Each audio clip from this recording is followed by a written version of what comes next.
I'll periodically talk to people about the different rules of Shabbat. And there's one huge area of confusion that comes up over and over again: the prohibition against working on Shabbat, on the Sabbath.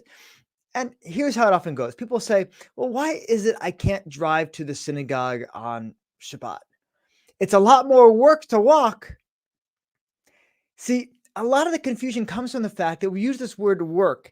It's really a pretty horrible translation of what is prohibited on Shabbat. So we tend to think, okay, work is hard things, and I can't do the hard things. I should be able to do things in an easy way.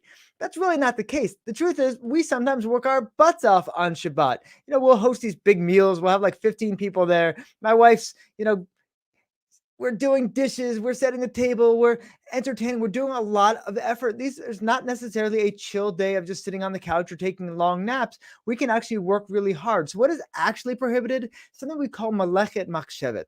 And this we talk about on Daf 13 of Beitzah.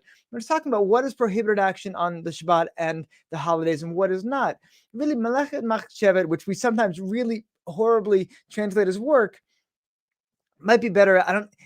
Oftentimes when we get stuck with translations, it's because there is no good English word for it. So we can kind of blend a couple together and say maybe creative work, the creation of something new, and the elements that go into that. So for instance, we don't light fires because lighting fires is part of creating something new. It's a creative action. It creates, it destroys.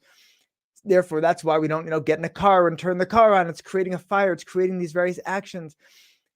We don't do things like cooking for the most part on Shabbat. It's really not a time to be making new stuff. I'm not going to take my paintbrush and, paint something I don't paint. But I do write. I go on my computer and I write. I'm not going to do that on Shabbat. It's a time to be. It's a time to be present. It's not a time to be planning the future and creating things that are going to be lasting. It's a time to be connecting.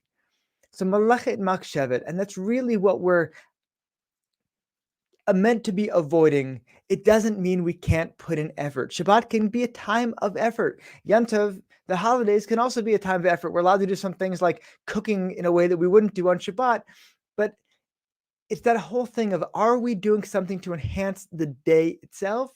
Or are we really doing something that is creating something new in the world? That's what the other 6 days are for.